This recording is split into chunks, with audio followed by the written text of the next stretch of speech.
गोकुळ सोबत गोकुल. ग्रामीण भागातील विद्यार्थ्यांना आधुनिक आणि दर्जेदार शिक्षण मिळावे यासाठी शिरोळ तालुक्यातील 5 जिल्हा परिषद शाळांना मॉडेल स्कूल म्हणून विकसित करण्यात येईल, अशी घोषणा आमदार राजेंद्र पाटील यड्रावकर यांनी केली. शिरोळ येथील कन्या विद्या मंदिर शाळेचा छत्रपती ताराराणी कन्या विद्या मंदिर असा नामकरण सोहळा त्यांच्या हस्ते संपन्न झाला. यावेळी ते बोलत होते. नव्या पिढीला छत्रपती ताराराणी यांच्या शौर्याचा वारसा कळावा या उद्देशाने शाळेला त्यांचे नाव देण्यात आले आहे. शाळांमध्ये आवश्यक भौतिक सुविधा पुरवून शिक्षणाचा दर्जा उंचावण्यावर भर दिला जाईल. नगरपालिका व महानगरपालिका क्षेत्रातील शाळांच्या दुरुस्तीसाठी DPC माध्यमातून निधी उपलब्ध करून दिला जाणार आहे. केवळ पदव्या नव्हे तर विद्यार्थ्यांना स्पर्धा परीक्षांसाठी सक्षम बनवणे आणि त्यांचा आत्मविश्वास वाढवणे हे मुख्य उद्दिष्ट असल्याचे यड्रावकर यांनी नमूद केले.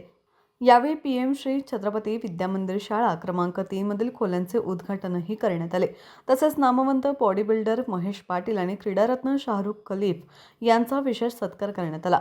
या कार्यक्रमाला अमरसिंह पाटील, जिल्हा परिषद सदस्य अमोल चव्हाण, मुख्याधिकारी निशिकांत प्रचंडराव यांच्यासह स्थानिक लोकप्रतिनिधी, शिक्षक, पालक आणि विद्यार्थी मोठ्या संख्येने उपस्थित होते.